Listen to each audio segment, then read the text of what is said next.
The morning Letitia Collins drove a rusted pickaxe into the frozen Kansas earth and heard nothing but a dull, hollow thud. She understood for the first time just how completely alone she truly was. November of 1873 had arrived in Hays City like a punishment, sweeping down from the north with a gray, merciless wind that stripped the last stubborn leaves from the cottonwoods and sealed the topsoil into something that felt more like iron than earth. Letitia had known cold winters before, back in Ohio where she had grown up on her father's modest farm, but the plains cold was a different creature altogether. It had no sympathy in it. It pressed against the walls of her small homestead cabin at night and found every crack, every gap between the logs, and it pushed through without apology. She had been on the 160 acres for 14 months now, and she had worked them with everything she had. She had arrived in September of 1872 with a wagon half full of seeds, tools, bolts of fabric, her late mother's cast iron pot, and the Homestead Act paperwork that said the land was hers so long as she improved it and lived on it for 5 years. She was 24 years old, recently widowed after her husband Amos Collins had died of typhoid fever 6 weeks after they had arrived, and she had made a decision at his graveside that she would not go back to Ohio broken and empty-handed. She would work the land. She would keep it. The first year had been brutal in ways she had not anticipated. The sod house she had hoped to build was too large a project for one woman alone, so she had accepted help from a neighbor family, the Hendersons, 3 miles east, and together they had put up a modest one-room log cabin with a proper fireplace. She had planted a kitchen garden that spring and raised a respectable crop of beans, squash, and corn. She had 2 chickens, a mule named Bertrand and a milk cow she called Florence. By the standards of anyone watching from the outside, she was surviving. But surviving was not the same as living, and Letitia knew it every time the wind came down off the plains at night, and the silence inside that cabin became so thick it was almost a sound of its own. Which was why she was standing in the frost of a November morning, her breath coming out in white clouds, her hands already aching inside her wool gloves, jabbing that pickaxe into ground that absolutely refused to give. She wanted a proper garden, not just the kitchen patch she had scratched out near the east wall, but a real garden with ordered rows, with winter vegetables that could go into the root cellar, with enough turnips and carrots and parsnips to see her through the worst months without depending on what the general store in Hays City might or might not have in stock. She had mapped it out in her journal by lamplight. She had sketched the rows. She knew exactly what she wanted. What she had not accounted for was the frost going 3 inches deep by mid-November.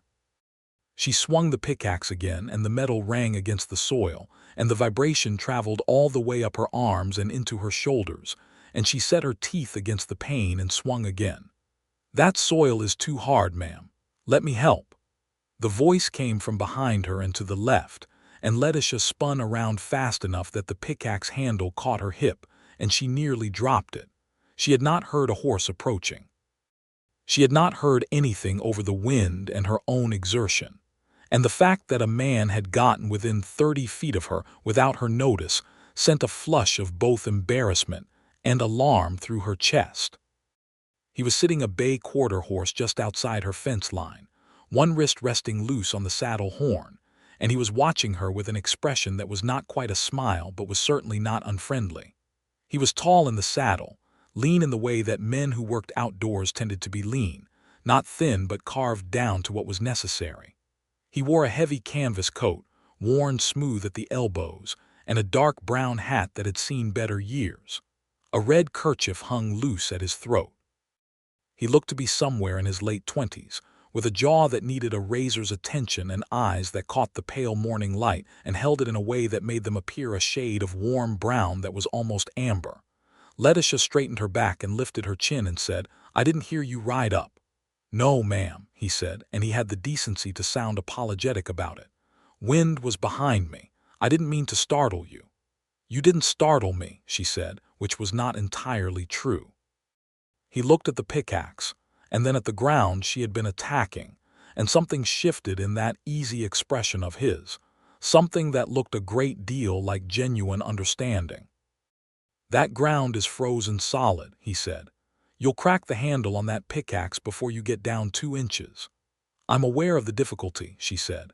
"Yes, ma'am," he said again, and he swung down from the horse with the unhurried ease of a man who had done it 10,000 times before. He tied the bay to her fence post, which was presumptuous of him, she thought, and then he crossed to her gate and stopped there with his hand on the latch and looked at her, waiting, asking, she realized. Asking permission to come onto her property. It softened something in her chest that she had not meant to let soften. "The gate sticks," she said. "You have to lift and push at the same time." He figured it out in one try and walked toward her through the frost-stiff grass, and she saw that he moved with a slight hitch in his left leg. Not a limp exactly, but a careful quality to that step, as though something had been injured once and had healed imperfectly. He stopped a respectful distance from her and looked down at the half-frozen patch of ground she had designated for her garden, and then he pulled off one glove and crouched down and pressed his bare hand flat against the earth. 3 inches at least," he said, "maybe 4. If you had a fire going across this patch last night it might have made a difference, but now you need a mattock more than a pickaxe, and even then you're going to fight it." Letitia looked at him with her arms crossed over her chest, the pickaxe still held loosely in one hand. She was aware that she probably looked a great deal less dignified than she would have liked, with her hair coming loose from its braid in the wind and her cheeks red from the cold. "I don't have a mattock," she said. He looked up at her. His eyes were exactly the amber-brown color she had noticed from the fence line. "I do," he said.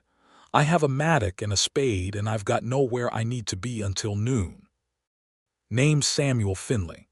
I work the Cowboy ranch about 4 miles west.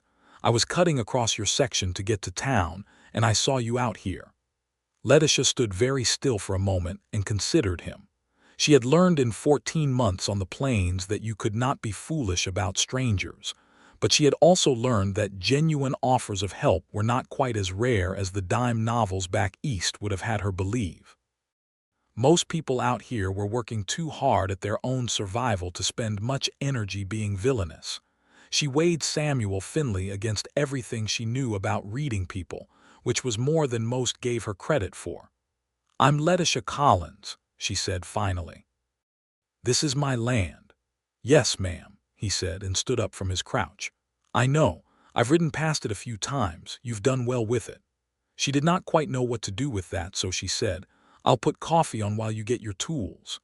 He brought back a proper mattock with a wide blade and a long-handled spade, and he worked the frozen earth with a methodical efficiency that Letitia watched from the corner of her eye while she made coffee inside and tried to look as though she were not watching at all.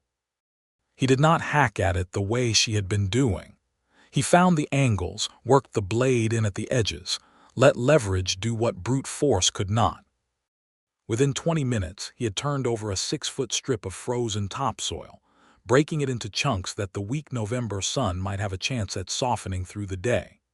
She brought the coffee out in 2 tin cups, and he accepted his with both hands and said, "Thank you." And she thought that there was something genuine in the way he said it. Not the automatic politeness of a man who expected to be served, but the actual gratitude of someone who appreciated a small warmth on a cold morning. They stood on either side of her fence and drank their coffee, and the wind was lower now, and the plains stretched out around them in every direction, brown and silver in the frost, impossibly vast. "What are you planning to plant?" he asked. She told him.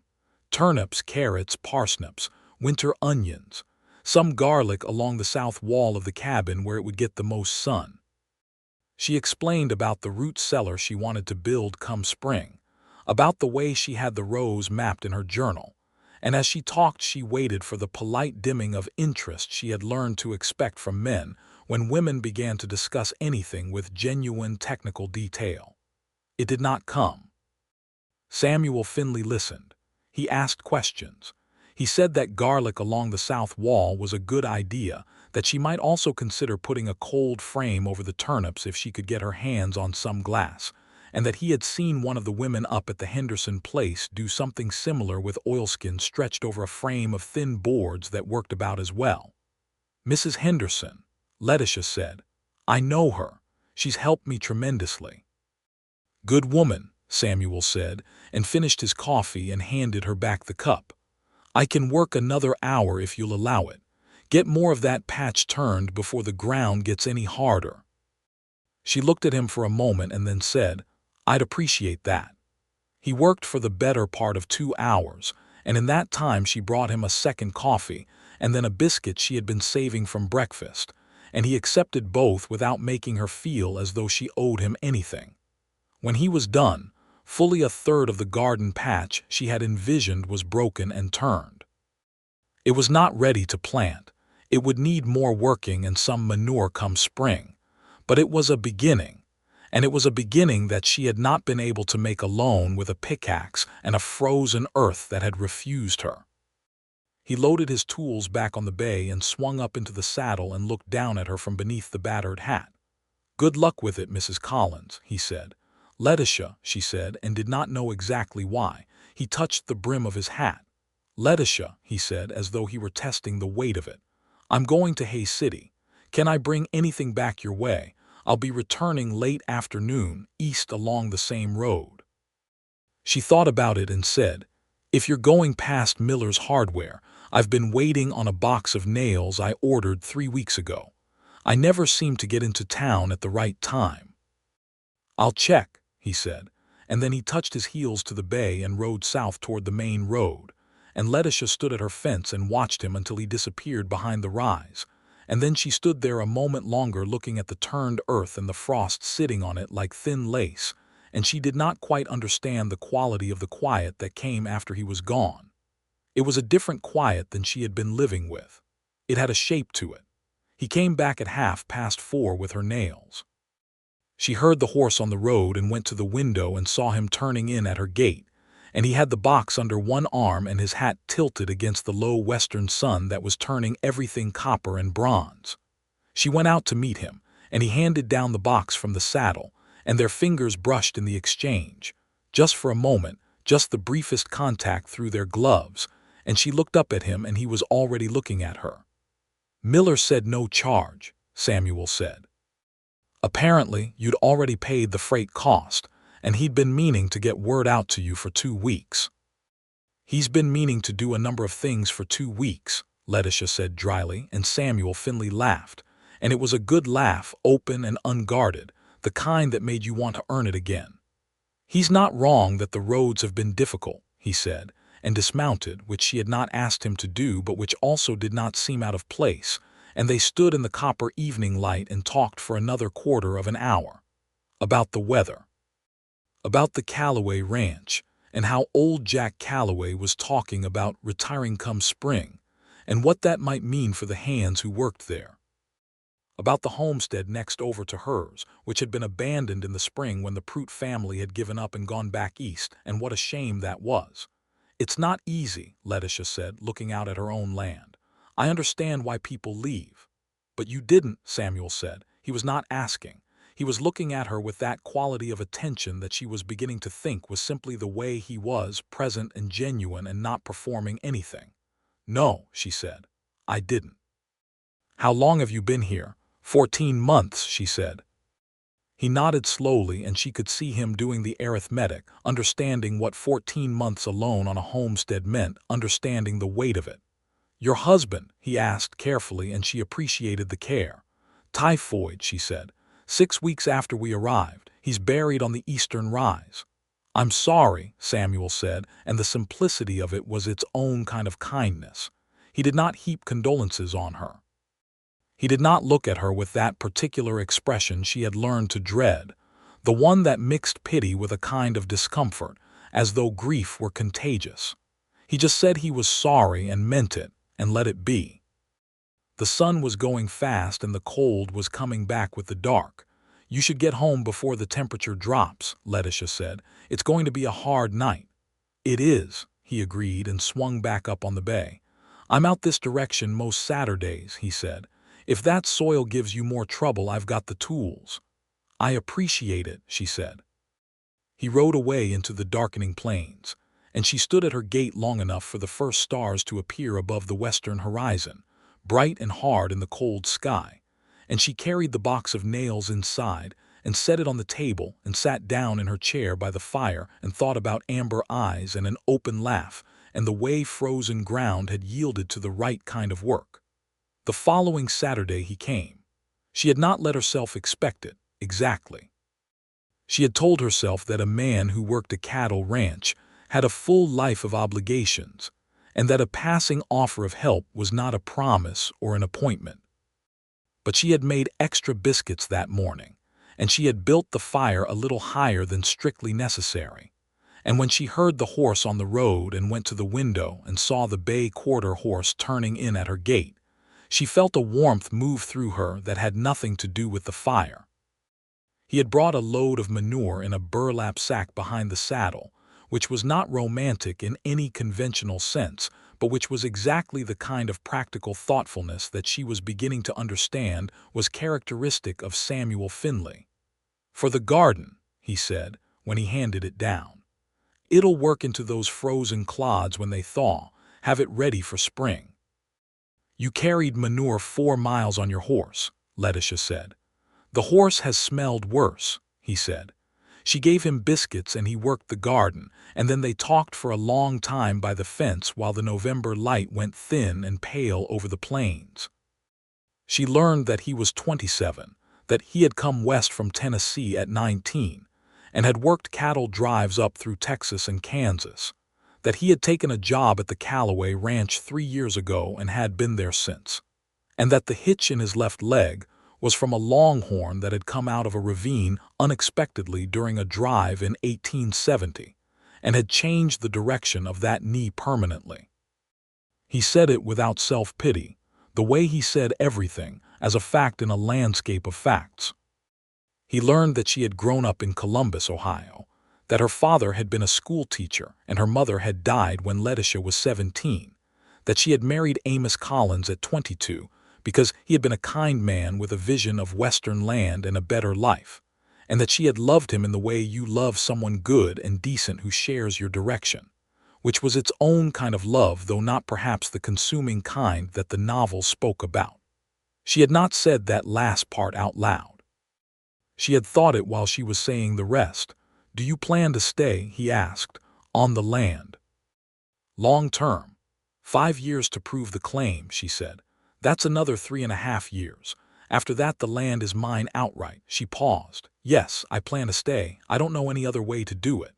He looked at the cabin and the garden and the small barn she had built with the Hendersons' help in the spring, and something moved in his expression that she could not quite name, something that looked like admiration but was warmer than that word usually felt. "You've built something real," he said. "I've started something," she said. "It's not what it's going to be yet." "No," he agreed, "but that's the interesting part." By the third Saturday, she was no longer pretending that she was not looking forward to his visits. By the fourth, she had begun saving interesting things to tell him, observations from the week, things she had read in the newspaper that the Henderson boy brought past on his way to school, things she had thought about or noticed. She was not accustomed to saving things to tell someone. It was new, and it was frightening in the way that new things sometimes are when they remind you of what you have been missing. December came in hard and the garden work was finished for the season, but Samuel Finley kept coming on Saturdays. He found other reasons. There was a fence post that needed resetting. There was a section of her small barn roof that was threatening to leak. There was a question about Florence, the milk cow, who had been off her feed, which Samuel solved by identifying a bad tooth and spending a cold afternoon doing something about it that Letitia watched with a combination of fascination and genuine gratitude. Florence recovered, and Letitia made Samuel Finley the best dinner she could produce from her limited stores, which was a beef stew with carrots and dried herbs and fresh-baked cornbread, and they sat across from each other at her small table with the fire going and the wind cutting outside, and the lamplight doing things to the angles of his face that she tried not to notice and noticed anyway. He looked at the cabin around him with the appreciation of someone who understood what it represented. She had put up curtains, she had sewn herself from calico fabric. There were dried flower bundles hanging from the ceiling beams. There were books on the shelf above the fireplace, a genuine collection she had brought from Ohio and defended the weight of in the wagon against Amos's practical objections. She had a rag rug on the floor and a braided mat by the door. It was small and it was plain, but it was put together with intention, and she had worked to make it a home rather than simply a shelter. "You've made it beautiful," Samuel said, looking around, and she felt the words land somewhere in the vicinity of her sternum. "It needed something," she said carefully. "A place that's only functional gets very heavy after a while." He looked at her then directly, and she held his gaze for a moment longer than she strictly should have and then looked down at her stew. "Letitia," he said and stopped. "Samuel," she said and waited.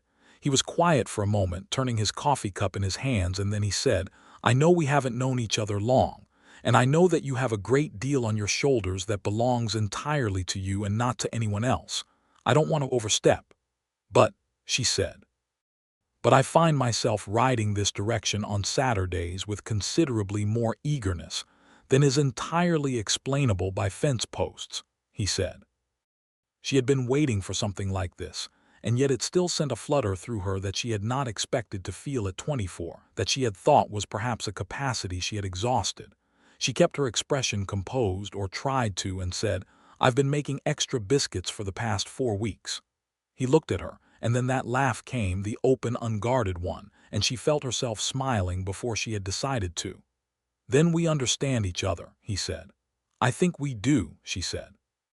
"But I want to say something, and I want you to hear it clearly."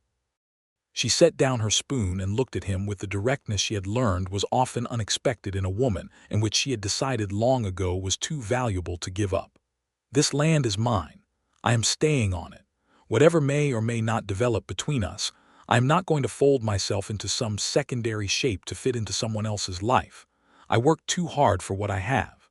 Samuel Finley met her eyes without a flicker of discomfort and said, "I wouldn't want you to. A woman who would give up the thing she fought for that easily is not the woman I've been riding 4 miles to see on my one free day."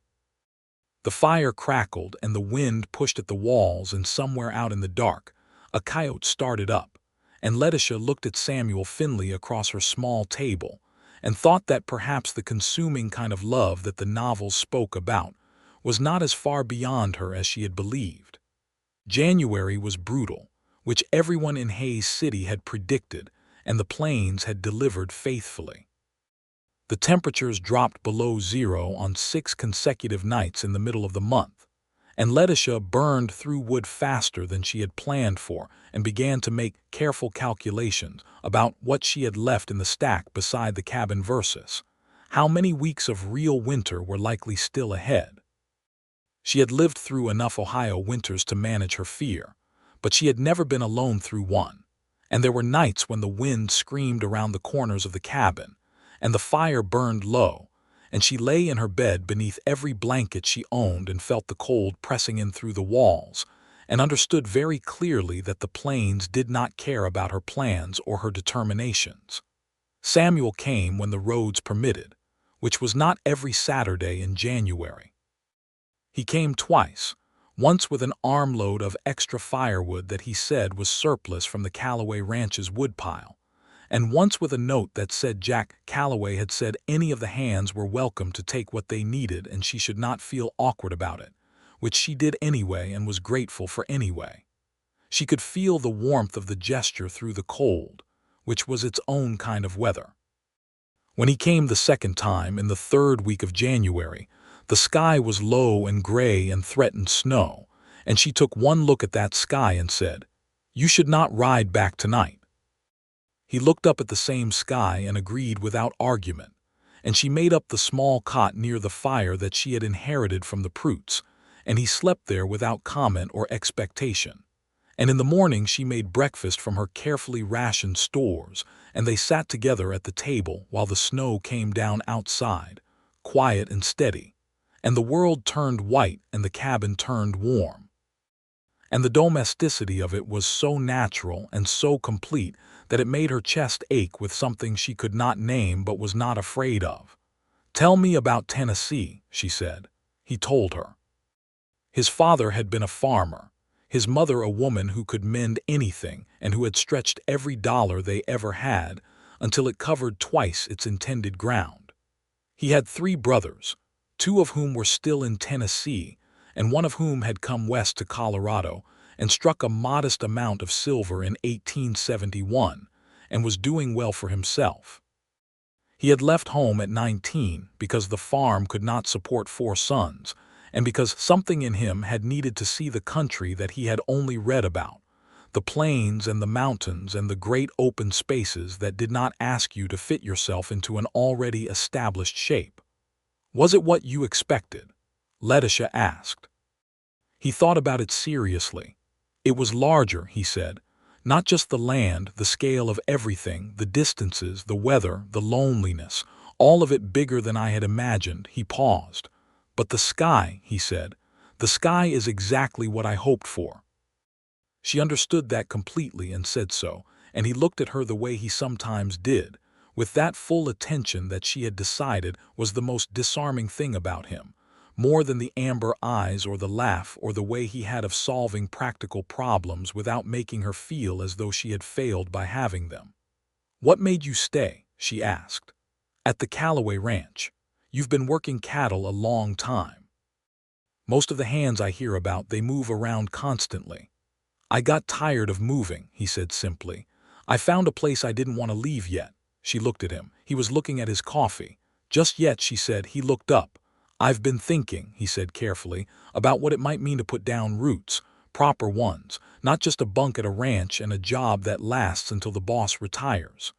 Letitia set down her coffee cup with great deliberation. Outside, the snow continued its quiet, relentless work.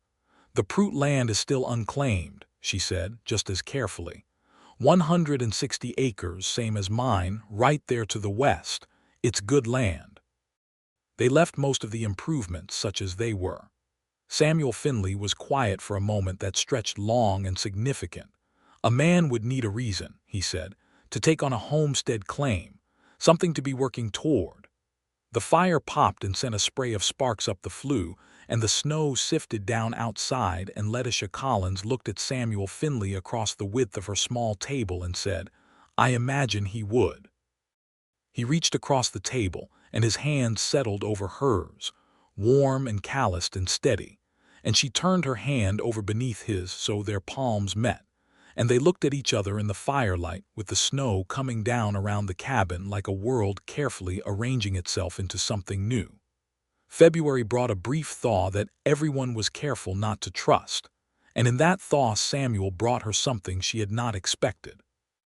He rode up on a Saturday with a small bundle wrapped in burlap and handed it to her over the fence before he even dismounted, and she unwrapped it to find a slim paperback book, well thumbed, with a broken spine and water-stained cover. It was a collection of poetry, Lord Byron, and she looked up at him with something she could feel in her own expression that was entirely beyond her control. "There was a box of books at the trading post," he said, climbing down from the bay. "Someone came through selling off their goods. I thought you might not have this one." She did not have it. She held it like it was something precious because it was, and said, "This was very thoughtful." "I've been reading it," he admitted, and she raised her eyebrows. "I'm not entirely without education," he said mildly. "Tennessee had schools." "I didn't mean to imply otherwise," she said, laughing. "I'm just pleased to hear it." "Which piece did you like best?" And they stood at the fence in the February thaw and debated Lord Byron, which was probably not a conversation either of them would have predicted having on a Kansas homestead in 1874, and which Letitia thought was one of the stranger and more wonderful things that had happened to her in recent memory. Spring came the way it always did on the plains, not all at once but in stages. One warm week followed by a cold snap, followed by rain, followed by more cold. The land working its way toward something green with 2 steps forward and 1 step back.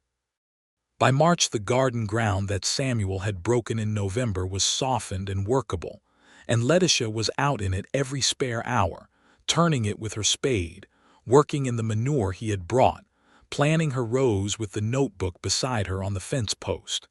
He filed on the Prout land in March. He told her on a Saturday afternoon, standing at her fence with his hat in his hands, and his expression was the combination of determined and uncertain that she had come to love in him, the look of a man who had thought something through carefully and was committed to it, but was still human enough to feel the significance of the moment. "I talked to the land office Tuesday," he said. "Filed the claim on 160 acres, the Prout parcel west section." Letitia stood very still. "And the Calloway ranch?" she asked. "Jack Calloway is retiring in the spring. I talked to him. He understood." He paused. "The Calloway hands have been knowing a change was coming. Some of them will stay on with whoever takes the ranch over. I won't need to." She looked at him for a long time. The spring air was cool but not cold, and somewhere above them a meadowlark was calling from the fence line of the eastern field, that particular liquid sound that always made the plains feel less lonely. "You filed on that land for a reason," she said. "I did," he said. He turned his hat slowly in his hands. "Letitia, you told me in January that you wouldn't fold yourself into a secondary shape to fit someone else's life. I've been thinking about that ever since." He met her eyes. "What if neither of us had to? What if we built 220 acres together, yours and mine adjacent, and we were two full separate people who also happened to be building the same life?" She had been standing with her arms crossed, and she let them fall to her sides. The meadowlark called again from the fence post. "That would require," she said slowly, "a somewhat significant commitment between the two of us." "Yes," he said, "it would." She went to the gate and opened it and walked through to where he was standing, and she tipped her head back to look up at him, and she said, "Ask me properly, then." He did. He asked her plainly and without theatrical performance, which was how he did most things, with his hat still in his hands and his eyes steady on hers, and his voice slightly rougher than usual in a way that told her what the question was costing him in terms of vulnerability. He asked her if she would be his wife and his partner on this land, and he told her he believed she was the most capable and remarkable and genuine person he had encountered in his life on the plains, and that he had loved her since approximately the morning he had seen her attacking frozen soil with a rusted pickaxe, and had recognized in that image someone who would not be stopped by things that could not be helped. Letitia Collins said yes, and then she said, "I've loved you since you brought manure 4 miles on your horse in November and thought it was a reasonable thing to do." He laughed, and she went up on her toes and kissed him for the first time in the thin March sunlight, with the meadowlark going on in the background and the turned earth of her garden behind her, and the future ahead of them as wide and uncertain, and full of promise as the Kansas sky. They were married in May of 1874 at the small Methodist church in Hays City, which was a rough-cut building that held 40 people and smelled of pine sap and hymnals. Mrs. Henderson stood up with Letitia, and Jack Calloway, who had not quite retired yet, and who turned out to have a sentimental streak he generally kept well hidden, stood up with Samuel. The minister was a young man named Reverend Pierce, who had arrived from Indiana 6 months earlier, and who was still getting used to the particular character of his congregation, but who married them with genuine warmth and a brief ceremony that said exactly what it needed to say and nothing more. Letitia wore her best dress, a deep blue wool that she had let out at the seams and retrimmed with ivory ribbon she had ordered from the catalog, and she wore her mother's small pearl earrings that were the one piece of jewelry she had brought west. And when Samuel saw her walk toward him down the aisle of that small, rough church, his expression did something that made Mrs. Henderson audibly catch her breath beside her. He wore his good coat and a new hat, and he had shaved, and he looked at Letitia the entire time with an expression of such open and transparent love that she felt it like sunlight on her face, warm and real and present. After the ceremony, there was a gathering at the Hendersons' place, because the Hendersons had a large house and a wife who organized things with the same precision Letitia brought to her garden plans. And there was food enough for twice the people who came, and dancing in the yard to a fiddle played by a boy named Thomas Avery, who was 15 and phenomenally good at it. And Letitia danced with her husband in the May evening with the fireflies just beginning their business in the grass around the yard's edges. And she thought that happiness, real happiness, was a more grounded and quieter thing than she had been led to expect, more like good soil than like fireworks, deep and sustaining and smelling of something real. The summer of 1874 was the most challenging and the most rich of Letitia's life. Working 2 homestead claims simultaneously was an enormous undertaking, and there were days when the scale of what they had taken on felt genuinely frightening. Samuel was working to improve the Prout land enough to satisfy the Homestead Act requirements, while also helping Letitia with hers. And they had determined early on that they needed to treat the 2 properties as parts of a single agricultural operation, while keeping the legal claims separate. They planted both kitchen gardens and a larger field crop on Samuel's section that they hoped would produce enough surplus to sell in Hays City come fall. They dug a proper root cellar on Letitia's claim, the one she had been planning since she had first sketched out the garden in her journal, and it was twice the size she had originally imagined because Samuel had looked at her plans and quietly said, "We'll need more space than this." And she had looked at his face and understood what he meant, and felt a warmth move through her that had less to do with romance than with the profound, simple joy of being understood. The injustice of the land and how it was given out was something they discussed in those long evenings on the porch. The Homestead Act was a genuine opportunity, one of the few meaningful ones offered to ordinary working people in that era, but it was offered very unevenly. The native peoples who had lived on these plains for generations had been pushed off lands that had been theirs in ways that Letitia found impossible to think about without a deep and uncomfortable feeling of moral weight. She had read enough to know that Hays City was built on land that the Cheyenne and the Arapaho had known far longer than any white settler, and that the process of that transfer had been violent and unjust in ways that no good fortune on her own part could excuse or erase. She said as much to Samuel one evening, and he listened and nodded and said, "I know it. I don't know what to do with knowing it, except try not to pretend it isn't true." It was not enough, but it was at least honest. The summer also brought trouble of the more immediate practical variety. The grasshoppers of that era were a genuine and devastating plague across the Kansas plains, and in August, a wave of them came through the area in a cloud so thick it dimmed the midday sun and devoured everything green with a thoroughness that was almost biblical. Letitia's garden lost its bean crop entirely, and much of the corn before they could cover what was salvageable with every piece of cloth and canvas they owned. Samuel's field crop, the larger planting on his section, was 50% destroyed. She stood in the garden after the cloud had passed, looking at the stripped stalks and the bare earth, and she felt the weight of it the way you feel a genuine blow, not just disappointment but something deeper, the recognition that the work itself does not guarantee the result, that the land can take back what it appeared to give. She had known this intellectually. Knowing it on your feet in the ruins of your garden was a different thing. Samuel came up behind her and put his hands on her shoulders and said nothing for a moment. Then he said, "The turnips are down deep enough that they may have survived, and the garlic along the south wall didn't get touched."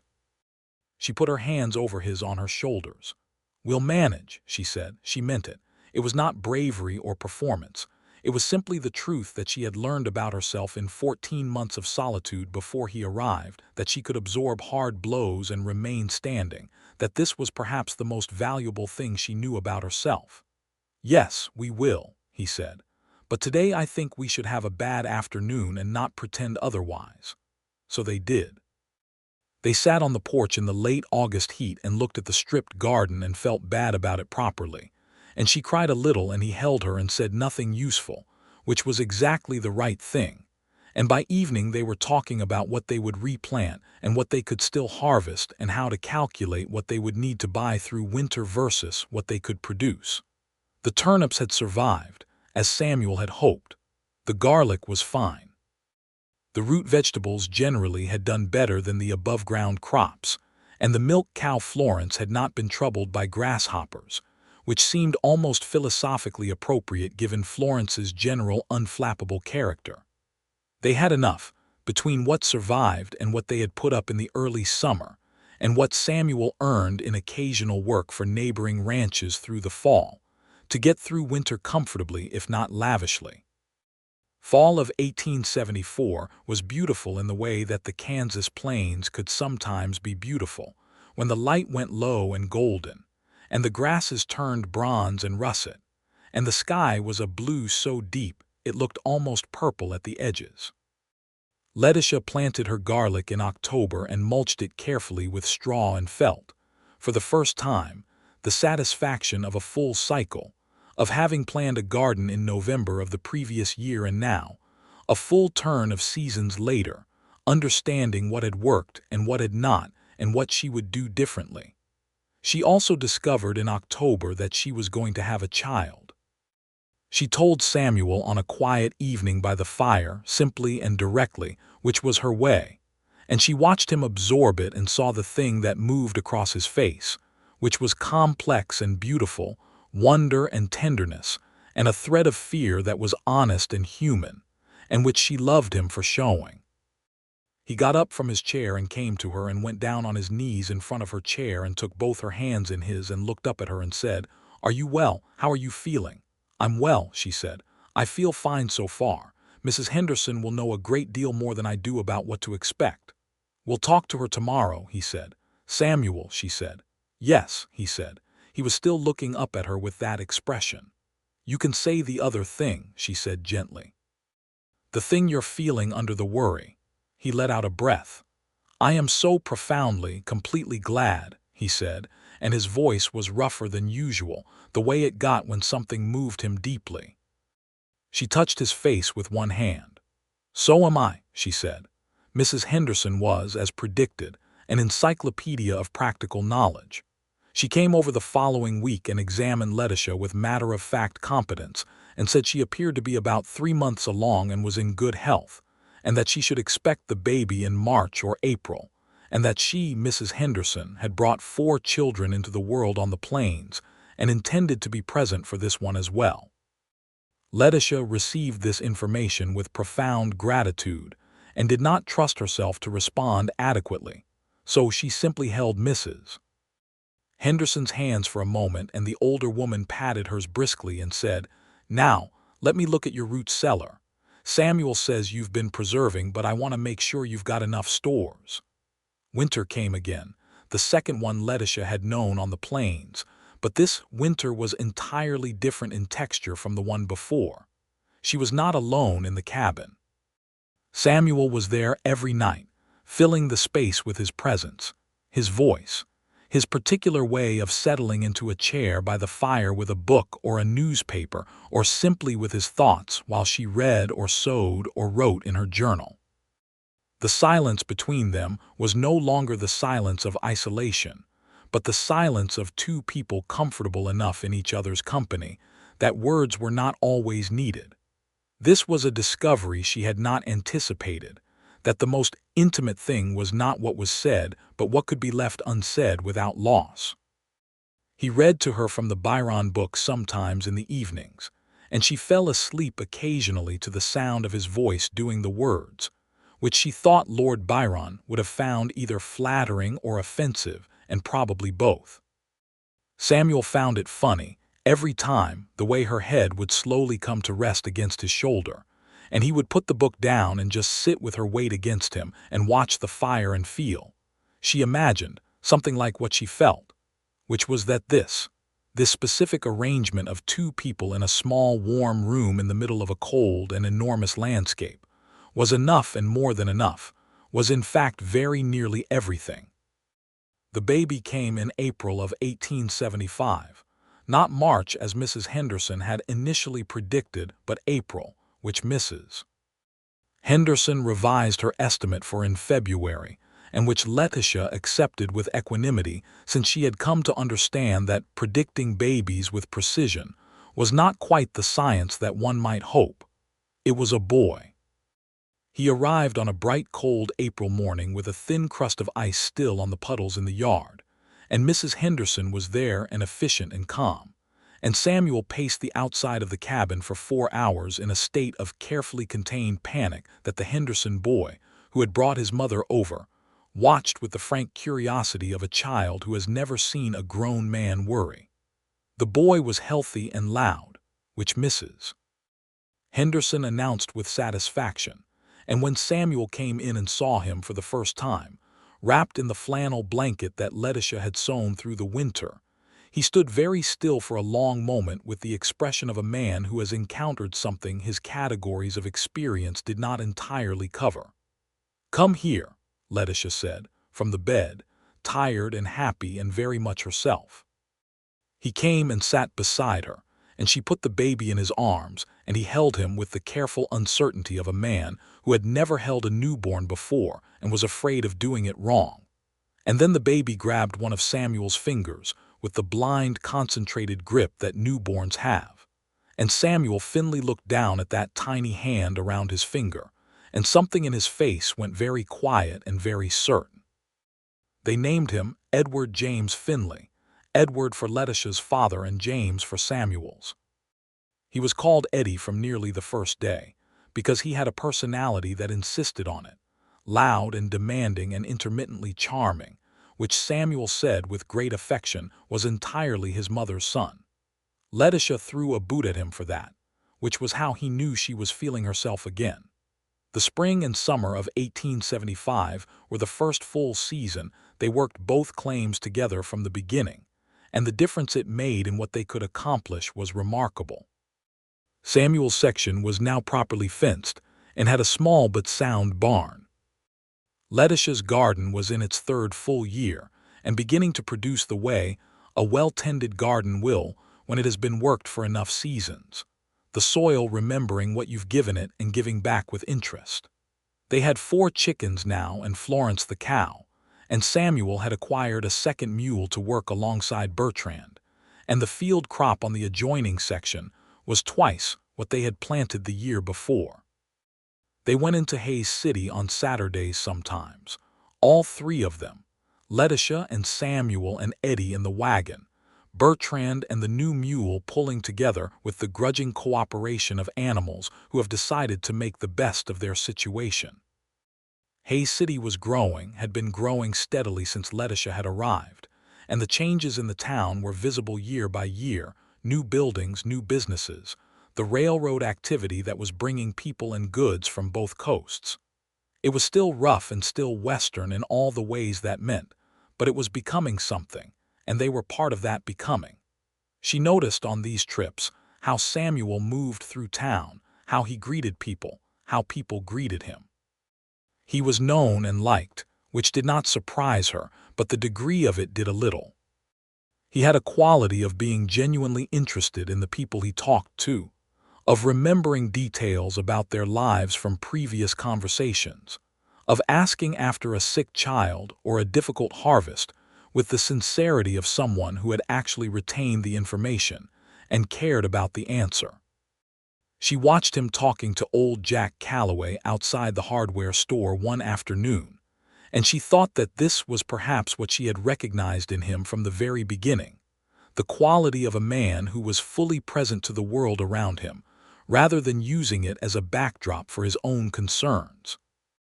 He caught her watching and raised his eyebrows in a question, and she shook her head and smiled, and he gave her the look that meant he would be asking her about it later. Later, in the wagon on the way home with Eddie asleep against her shoulder and the late afternoon light going golden over the plains, he did ask, "What were you thinking about?" he said. "Outside the hardware store." "About you," she said simply. "About what kind of person you are. And what kind of person is that?" She shifted Eddie carefully in her arms and looked at the horizon and thought about it properly, because the question deserved a proper answer. "The kind," she said finally, who shows up when the soil is frozen and stays long after the ground has thawed. He was quiet for a moment, watching the road. Then he reached over without looking and found her hand and held it, and they rode home in the amber evening light with their son sleeping between them and the plains going endlessly in every direction. And Letitia thought that some things, the most important things, did not require better words than the ones that were simply and entirely true. The years on the plains were not uniformly easy, and anyone who told you otherwise had not lived them. 1876 brought a drought in the late summer that cut the field crop significantly and required careful management of the well. 1877 brought a late frost in May that nearly killed the garden in its young stage, but which Letitia had, by that point, enough experience to manage with cloth covers and careful watering. She had also expanded the garden considerably by then, with a cold frame exactly as Samuel had described in that first November conversation, built with real glass that she had saved for over 2 winters, and the extended growing season it provided made a difference that compounded year by year. Eddie grew the way children do, with a speed that seemed impossible when you had expected it, from the small certain grip of a newborn to a walking, talking, thoroughly determined small person by the time he was 18 months. He was interested in everything and afraid of very little, which Samuel said was going to give them excellent opportunities for education in the matter of consequences.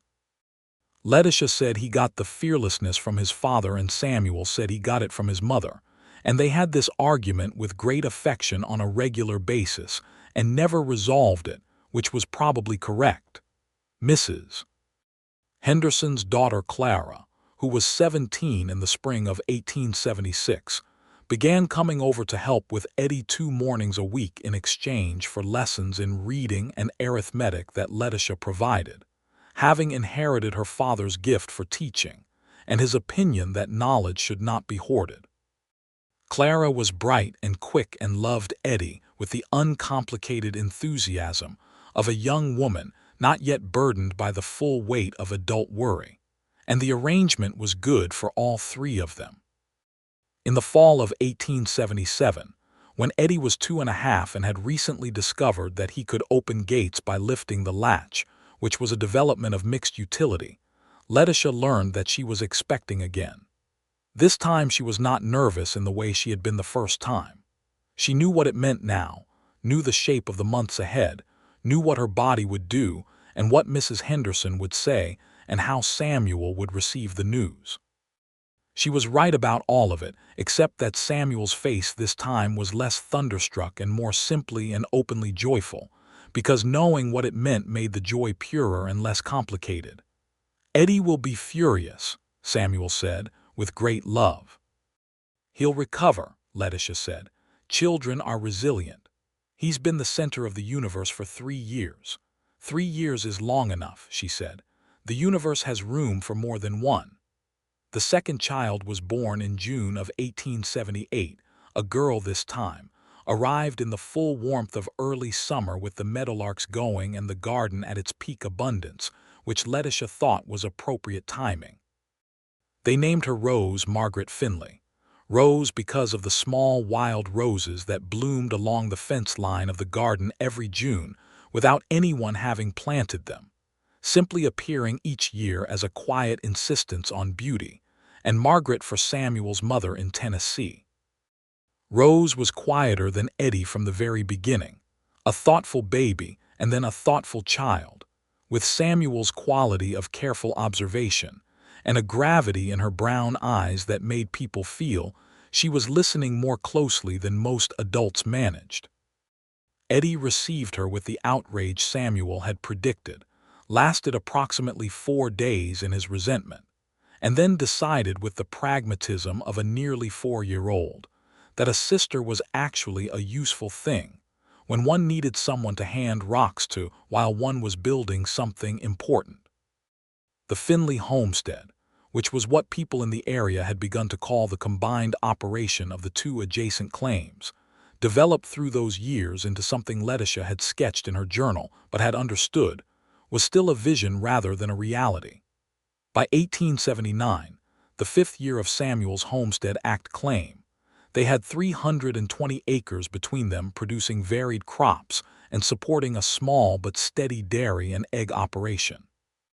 They had a larger barn with proper stalls and a workshop where Samuel spent winter evenings building furniture and repairing equipment, with the focused pleasure of a man who liked making things with his hands. They had added a second room to Letitia's original cabin, and then a third, each addition made with the same care she had brought to the original space, with curtains and rugs and shelves for books and the small accumulating evidence of a life fully lived. The roof was sound, and the walls were tight, and the root cellar was deep and well stocked, and there was always something on the stove and always a lamp burning in the window when dark came. In the fall of 1879, Samuel's Homestead Act claim was finalized. He stood in the land office in Hays City and signed his name on the papers that made 160 acres his outright, and when he came out into the October sunlight with the deed folded in his breast pocket, Letitia was waiting with the children beside the wagon, and he crossed to her and held up the deed without speaking, and she took it from him and read it and held it against her chest for a moment and then gave it back to him. "Ours," she said. "Yours was already yours," he said. "Ours," she said again, meaning something different and larger. He put the deed back in his pocket and took her hand, and they stood together in the October sunlight, with Eddie investigating a mud puddle behind the wagon and Rose sitting very seriously in the wagon bed sorting pebbles by color. And the deed was in his pocket, and the land was theirs, and the sky was the particular deep blue of a Kansas autumn. And Letitia Collins, Finley thought that this was the thing that could not be taken from them. Not the paper or the fence lines, but the work and the knowledge and the living that had made it real. She was, she calculated, 29 years old. She had come west at 22 with a husband who was kind and good and whom she had lost, and she had stayed when there was no logical reason to stay except the most important reason, which was that she had decided to. And the decision had led her through frozen ground and grasshopper clouds and Kansas winters, and the deep quiet of a first November morning when a cowboy had come through her gate and crouched down and pressed his hand flat against her frozen earth and said, "That soil is too hard. Let me help." She would be telling that story for the rest of her life. She already knew it. The following spring brought something unexpected and good. A letter arrived from Samuel's brother in Colorado, the one who had found silver in 1871, and it said that the silver was mostly played out, but that he had taken his earnings and bought land in the foothills and was setting up a cattle operation, and needed experienced hands and partners who understood the work, and was Samuel at all interested in a conversation. Samuel read the letter twice and then handed it to Letitia without comment, which was how he always handled things he needed to think about with her, by simply making her part of the thinking. She read it and said, "What do you want to do?" "I want to write back," he said, "and ask if he's interested in a different arrangement. Not working for him, working with him, selling cattle he raises to markets we know in Kansas, establishing a supply route." Letitia looked at him. "That's a business proposition," she said. "It is," he said, "not a relocation. We're not leaving." "I know we're not leaving," she said. It had not occurred to her as a concern because she knew him. He wrote to his brother, whose name was Daniel Finley, and Daniel Finley wrote back with interest. And over the course of 1880 and 1881, they established an arrangement whereby the Finley homestead in Kansas served as a middle point in a small cattle supply network, purchasing cattle from Daniel's Colorado operation and selling them on to buyers in and around Hays City. It was modest to begin with, but it was sound, and it gave Samuel something to do with his practical intelligence and his network of relationships across the region that was different from but complementary to the farm work. It also meant, occasionally, that Samuel spent a week or two away from the homestead, riding out to manage a transaction or inspect a cattle delivery. And in those weeks, Letitia ran the operation alone with Clara Henderson's help and found, to no one's surprise, that she was entirely capable of doing so. Samuel came back from those trips with a particular quality of homecoming that she loved. The way he rode into the yard, and she came out, and he swung down from the bay and crossed to her with the purposefulness of a man who has been away from something important. And the children came running from wherever they had been, and the whole scene had the quality of something right returning to its proper arrangement. Eddie was 6 in 1881 and Rose was 3. And Eddie had developed his father's gift for animals and spent considerable time in the small barn with the mules and the cow and the chickens, learning their names and personalities and reporting on them to whoever would listen with a seriousness that Samuel found so transparently himself at that age that he had to look away sometimes to hide his expression. In the spring of 1882, Letitia added a proper teaching element to what she had been doing informally for years. 3 families in the area had children who could not easily get to the school in Hayes City. The distances were simply too great for small children to travel regularly, and Letitia, who had her father's training and his instinct for it, offered to hold lessons on the homestead 3 mornings a week. By fall, she had 8 students of varying ages sitting in her kitchen with slates and chalk, and the collection of books she had built over the years, supplemented now by a regular order from a bookseller in Kansas City that she and Samuel had agreed was a worthwhile expense. Samuel built her a proper schoolroom addition to the cabin in the winter of 1882, because 8 students in a kitchen was workable but tight, and because he had watched her teach and knew that what she was doing deserved space appropriate to it. He built it with extra windows on the south side for light and a second fireplace and shelves along every wall for books, and when it was done she stood in the middle of it and turned in a slow circle and said nothing for a long time and then said, "It's perfect," in a voice that meant more than the words. "You're good at this," he said, leaning against the doorframe. "The teaching. My father was good at it," she said. "I inherited the impulse, but I think I had to learn the actual practice." "He'd be proud," Samuel said. She looked at him and thought about her father, the schoolteacher from Columbus who had believed in knowledge as a kind of freedom, and she thought that he would indeed be proud, not just of the schoolroom but of the whole of it, the land and the children and the man leaning in the doorframe with his patient amber eyes. "He would have liked you," she said. "I hope I would have deserved it," Samuel said. She crossed the room and kissed him in the doorway of the schoolroom addition that he had built with his own hands, and outside the February plains were white with snow, and the sky was the particular pale gray of a winter afternoon, and the children were in the main cabin with Clara making entirely too much noise about something, and everything was exactly, specifically, right. The Finley homestead grew through the 1880s with the steady accumulating confidence of something built on honest ground. Letitia's school expanded slowly, a few more students each year as families came into the area, and she maintained it with the careful attention she brought to everything, keeping careful records of what each child knew and what they needed, rotating her lessons to address different levels simultaneously, the way her father had taught her, and which was the only practical way to teach a mixed-age group without anyone losing ground. Samuel's cattle arrangement with his brother Daniel had become, by 1883, a proper small business with books that Letitia kept, and a clear accounting of what was working and what was not, and what direction growth made sense in. Daniel had come east to visit that summer, the first time Samuel had seen him in many years, and Daniel Finley had turned out to be a version of Samuel with a different set of emphases, the same basic quality of character but wider, louder, with a rancher's expansive confidence and a genuine appreciation for what his brother and sister-in-law had built.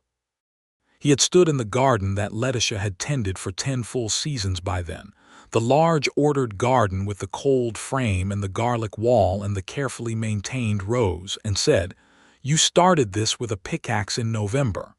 And Samuel, Letitia had said, he had the right tools.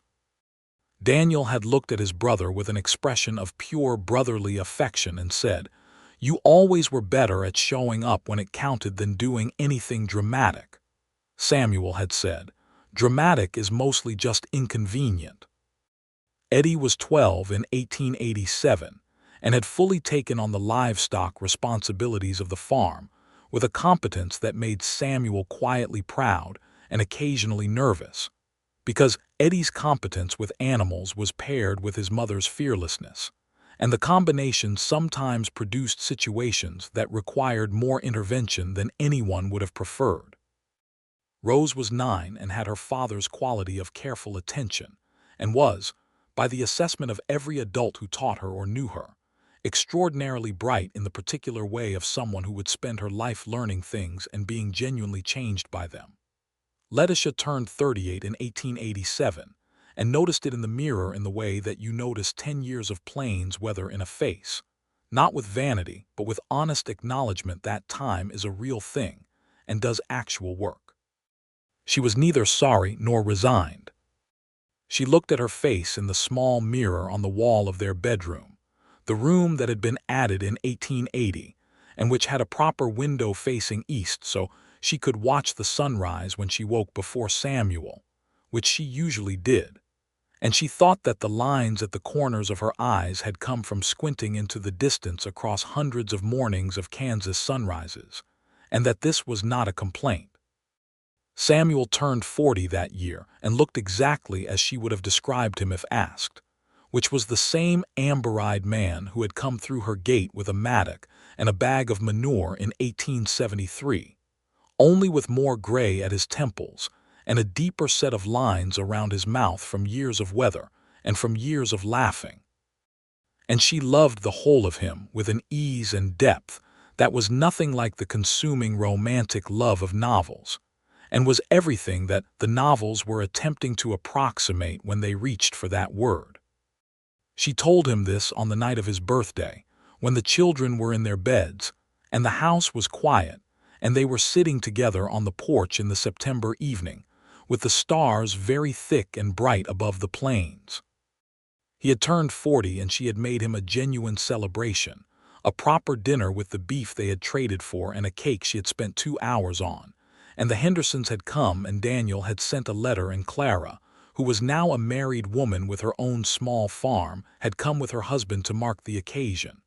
But this quiet, just the two of them and the stars and the September dark, was the part she had been saving. "What are you thinking?" He said the same question he had been asking for 13 years, always with the same quality of actual wanting to know. "I'm thinking," she said slowly, "that I used to believe love was something that happened to you, that it arrived with a kind of violence and swept you up and the violence was evidence of its importance. And now," he said, "now I think it's more like a garden," she said.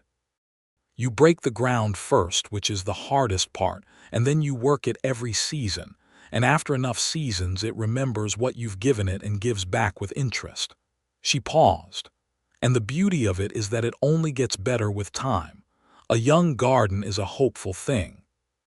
An old garden is a certain one." He was quiet for a moment. A coyote called from somewhere far out on the plains, and the September air moved cool and soft over the porch, and above them the stars did their ancient, untroubled work. "You have told me," Samuel said, "in the 13 years we have been together, more interesting things than I have heard from any other source in my life." She laughed, surprised out of the tender moment which she thought was probably characteristic of them and not a failing at all. "What a very Samuel thing to say." "I mean it," he said, "in the most sincere possible sense." She reached over and put her hand on his arm and he covered it with his, and they sat on the porch of the home they had built together, while the September stars turned slowly overhead and the plains breathed around them in the dark. In 1888, the school Letitia had begun in her kitchen was formally recognized by the county as a legitimate educational institution, which came with a small but genuine stipend for her work, and a letter of acknowledgement from the county school board that she framed and put on the wall of the schoolroom next to the printed copies of the Declaration of Independence and the Emancipation Proclamation. both of which she considered essential reading, and which generated questions from her students that she considered essential conversation. She taught the history of the country, including the parts that were difficult, the parts about slavery, and about the native peoples, and about the ways that the ideals enshrined in the founding documents had been honored selectively and often badly, because she believed you could not understand where you were without understanding how you had arrived there, and because her father had taught her that the hardest truths were the most necessary ones. Some parents objected. She listened to their objections, acknowledged them, and continued teaching what she believed was necessary. She lost 2 students over a 3-year period and gained 6 more. She felt she had made the right choice. Samuel supported her without qualification. He said once, when she was working through her response to a particularly pointed complaint from a father who had taken issue with her lesson on Reconstruction, "I married a woman who drove a pickaxe into frozen ground when she could simply have waited for spring. I never expected you to soften what you thought was true just because it was difficult." She had put her hands on either side of his face and kissed him with considerable enthusiasm, which had startled him into a laugh that filled the whole schoolroom. By 1890, Eddie was 15 and taller than his father, and had the serious, rangy look of a young man who has spent his whole life outdoors. He worked the cattle side of the operation with Samuel and Daniel's arrangement with a competence that went beyond age, and he had his mother's directness and his father's steadiness in a combination that made him the kind of young man that people trusted without quite knowing why. He was beginning to talk about what his own future might look like, whether he would stay on the land they had built or find his own way, and the conversations about this over the dinner table were among the best they had, the whole family talking through ideas with the kind of genuine engagement that Letitia believed was the best possible inheritance she and Samuel could leave their children. Rose was 12 and had begun to exhibit, alongside her father's observational quality, her mother's ferocious relationship with books. She consumed everything in the schoolroom library and everything Samuel's brother Daniel sent from Colorado when he thought to send it, which was becoming more frequently since Daniel had discovered that his niece's reading appetite was a genuinely satisfying thing to contribute to. She wanted to be a doctor, which she announced at 11 with the matter-of-fact certainty of someone who has considered all available options and reached a reasoned conclusion. Letitia and Samuel had looked at each other across the dinner table at that announcement and then at Rose, who met their eyes with calm patience, waiting for whatever their response would be. "Women physicians exist," Letitia said carefully. "There are schools that admit women. It would not be easy." "I know," Rose said. "It would require very strong preparation," Samuel said. "Mathematics and science especially." "I know that too," Rose said. "That's why I'm telling you now." Samuel had pressed his mouth together in the way that meant he was keeping a specific expression off his face, and Letitia had said to Rose, with perfect sincerity, "Then we will make sure you have what you need." After the children were in bed that night, Samuel had said, "She is entirely your daughter." "She has your eyes," Letitia said.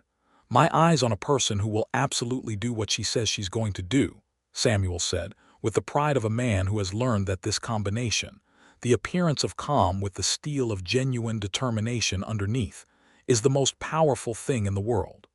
The years of the 1890s brought the changes that come to any place that has been building steadily long enough. Hays City was a proper town now, with brick buildings and a newspaper and a school that had absorbed some of Letitia's students as its resources grew, though she continued to teach the younger children of families too far out for town school to be practical. The railroad had changed everything and continued to change it, bringing goods and people and ideas that did not always sit comfortably with what was already there, and which required the kind of ongoing negotiation that is simply the nature of a world in motion. Samuel's cattle arrangement with Daniel had evolved into something more structured, with a proper partnership agreement that Letitia had drawn up with the help of the lawyer in Hays City, and which Daniel had received with the delighted astonishment of a man who had not expected his sister-in-law to produce a document more thorough than anything his own business dealings had previously involved. He had come back east to sign it and had stayed for 2 weeks and ridden the whole of both Finley claims with Samuel, and told him, the last evening before he left, that this was the finest thing he had seen built in all his years out west. Samuel had told Letitia what Daniel said, and she had been making bread at the time and had said, "He's a good man," without looking up, and then after a moment had added, "Tell him he's welcome here whenever he wants to come." Eddie stayed on the land. This had not been a foregone conclusion, and the years of conversation about it had been honest enough that, when he made the choice, it was genuinely his. He was 20 years old in 1895, and he had made one trip to Colorado to see his Uncle Daniel's operation, and had come back and said that Daniel's country was beautiful, but it was not home. He had his father's eye for cattle and his mother's practical intelligence, and he wanted to build something of his own on ground he already knew. Samuel made him a full partner in the cattle operation the following spring. Rose did what she said she would do. She left for the East in 1893, at 16, to begin the preparatory schooling that she would need, living with a cousin of Letitia's in Cincinnati who had a spare room and a genuine respect for the ambition of young women who knew their own minds. She wrote letters every 2 weeks that were a marvel of observation and dry humor, and she was admitted to the Women's Medical College of Pennsylvania in 1896. And when the letter arrived, Letitia read it standing at the kitchen table and then sat down and put her face in her hands for a moment, not from grief, but from the very particular emotion of seeing a thing you helped to make turn fully into itself. Samuel came in from the barn and found her that way and said, with immediate alarm, "What is it?" She held up the letter. He read it. He set it down on the table. He went to the window and stood with his back to her for a moment, and she watched his shoulders and the set of his neck and knew what he was feeling because it was what she was feeling. "Our daughter," he said to the window. His voice was rough. "Our daughter," she confirmed. He turned around and his face was everything she loved about him, open and true and not performing anything, just the actual man in the actual moment. He crossed the kitchen and took her hands and pulled her up from the chair and held her, and she put her face against his shoulder and felt him breathe. And outside, the May, Kansas morning was going about its beautiful, uncomplicated business, and they held each other in their kitchen for a long time with the letter on the table and 20-some years of a built life around them. And it was enough, and it was everything, and it was exactly what they had made it together. The new century came, as centuries do, with more fanfare than genuine transformation. January of 1900 on the Finley homestead looked a good deal like December of 1899, except that Samuel made a point of writing the date carefully on a piece of paper and tucking it into the front of the journal that Letitia had been keeping since she arrived in Kansas, her record of seasons and weather and what grew where, and what the land did in various conditions, annotated with fragments of thought and observation that had accumulated over 27 years into something she thought her father would have recognized as a life recorded. She was 50 years old. Samuel was 52. Eddie was 25 and working the land with a sureness and competence that made Samuel and Letitia's primary agricultural responsibilities lighter than they had been in years. Rose was in her 3rd year of medical school in Philadelphia and wrote that she was exhausted and learning more than she had imagined possible and had no regrets whatsoever. The homestead was in the finest shape it had ever been in. The garden, now approaching its 27th season, was a masterwork of careful cultivation, deep and dark and generous, with the garlic still growing along the south wall that Letitia had planted in that first winter, and which reproduced itself each year from its own stock. The root cellar was deep and properly ventilated, and in good years held enough to provision the household for 6 months. The schoolroom had 30 years of good work in its walls. On a Saturday in April of 1900, Letitia went out to the garden in the early morning to assess what the winter had left her and plan what the spring would require.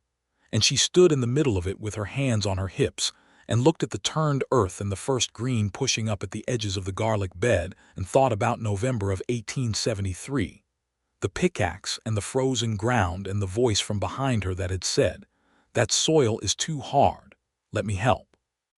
She heard the door of the house close and footsteps on the path, and Samuel came up beside her and stood looking at the garden with his hands in his coat pockets, and the April light was the soft, forgiving light of early spring, and the meadowlark was on the fence post the way it was every April, like a standing appointment with something you trusted. "Good ground," he said, meaning what he always meant when he said it, which was everything the ground stood for. "The best," she said. He put his arm around her shoulders and she leaned into him, and they stood together in the garden she had begun with a rusted pickaxe and his willingness to show up with the right tools. And the spring moved around them with the patient certainty of something that has been doing this a very long time and intends to keep doing it. And the meadowlark sang its particular liquid song into the morning air, and the ground was dark and warm and full of what was coming. She heard Eddie's voice from the barn, the steady low tone he used with the horses, and somewhere farther off a cow bell, Florence's granddaughter, Florence being 14 years in the ground and remembered with genuine affection. The world of the homestead going about its morning work, alive and purposeful, and theirs. "I've been thinking," Samuel said. "About what?" she said. "About how I rode past this land a dozen times before that November morning," he said, "thinking I was cutting across to get somewhere else, not understanding that this was it." She looked up at him. His amber eyes in the April light were the same as they had been in November of 1873, the same as they had been across the table on the morning of a snowstorm in January of 1874, when they had first spoken honestly about what was between them, the same as they had been at an altar in the small Methodist church in May of 1874, when he had said his vows in that voice that was rougher than usual when something moved him. "You understood it fairly quickly after that," she said. "The frozen ground helped," he said. "You were already fighting for it. I just had the right tools." She shook her head. "You had the right character," she said. "The tools were secondary." He smiled, and it was the smile she had loved first, before the full laugh, the one that was not quite there yet but was on its way, warm and real and entirely his. He pressed a kiss to her temple, a gesture he had made 10,000 times in 26 years, and which still registered as specific and present each time, and she thought that this was perhaps the best argument against the theory that love faded with familiarity, that the specific and the familiar were not opposites but collaborators. In the summer of 1900, Eddie came home one Saturday evening with a young woman named Clara Marsh, who was the daughter of the family that had homesteaded 2 miles south in 1889, and who had her father's dark hair and her mother's steady gaze, and who looked at Eddie Finley with a quality of attention that Letitia recognized with something between amusement and tenderness, because she had worn a very similar expression herself in the winter of 1873 and 1874. Samuel saw it at the same moment she did. They were sitting on the porch, and Eddie and Clara Marsh were standing in the yard below, and Samuel and Letitia exchanged a glance of perfect mutual comprehension that required no words. They made dinner for 4 and welcomed Clara Marsh into the kitchen with genuine warmth, and she was shy and composed, and handled herself with the dignity of a young woman who has been raised to work hard and think clearly, which Letitia thought was an excellent foundation for whatever was coming. After dinner, when Clara had gone home in the late afternoon and Eddie was doing something loudly unnecessary in the barn that clearly meant he was thinking, Samuel and Letitia did the washing up together the way they always did, and Samuel said mildly, "Well." "Yes," said Letitia. "She has a quality about her," Samuel said. "She does," Letitia agreed. "She looked at him the way I looked at you when you weren't watching." Samuel stopped drying the cup in his hands and looked at his wife. "You were watching me when I thought you weren't watching me," he said, with the slow delight of someone receiving a piece of information they had long suspected. "From the very first Saturday," Letitia said.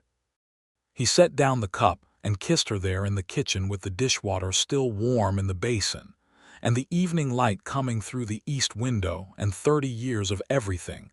They were to each other in every inch of the contact, and she kissed him back with the whole of what she had always felt, which was a great deal. Eddie Finley married Clara Marsh in the spring of 1901, in the same small Methodist church in Hays City that Samuel and Letitia had been married in 27 years before, though the church had been rebuilt in brick by then and held 90 people. Rose came back from Philadelphia for the wedding, having completed her medical degree in 1900 and having accepted a position at a clinic in Kansas City that was doing pioneering work in public health, and she arrived on the train looking like exactly herself, but more, which was the only way to describe the effect of 5 years of advanced education on someone who was already the most naturally serious and perceptive person in most rooms she entered. She and Samuel walked toward each other in the train station and held each other for a long moment without speaking, and Letitia stood a little back and watched her husband hold their daughter, and felt the sum of everything she had built and chosen and fought for in this life rise up in her chest with a pressure that was nothing like pain. At the wedding, Letitia danced with Samuel the way she had danced with him 27 years ago in the Henderson yard, with the fiddle going and the fireflies starting in the grass, except that this time the yard was their own, and the fiddle player was Thomas Avery's son, who had inherited every bit of his father's gift, and their son was the one being married. And they were dancing in the May evening light of their own homestead, with the garden in full early bloom behind them, and the plains going away in every direction under the wide Kansas sky. He held her the way he had always held her, with the particular quality of presence that was entirely his, and she felt the May evening around them and the music and the sound of people talking and laughing in the warm air, and she thought that this was what a life looked like from the inside when you had done it right, not perfect, not without loss or difficulty, but built on something honest and tended with genuine care through every season it had been given. "What are you thinking?" Samuel said against her ear. She smiled into his shoulder. "About frozen ground," she said. He pulled back enough to look at her face, and she looked up at him, and they were both smiling in the May evening of their own yard with their family around them, and the garden behind them, and 30 years of a made life holding them both, and there was nothing left open, nothing unresolved, nothing that required better words than the ones they already had and had always had. The soil had been hard that first November morning. He had come through the gate with the right tools. Together, they had turned the ground into something that grew. And it was still growing, season after season, deep and generous and certain, the way the best things are when they are built on honest ground and tended by people who understand that love is not a single event, but an ongoing practice, not a fire that blazes and burns out, but a garden that you work every season, that rewards the work with something better each year, that gets richer and darker and more itself the longer you tend it, that remembers what you have given it and gives back with interest until the giving and the receiving become the same thing, and you can no longer tell where one of you ends and the other begins, and you find that you do not want to, because this specific entanglement of two lives built honestly in the same direction is the most real and most living thing you have ever been part of, and you are grateful for every cold morning and every frozen inch of ground that led you here.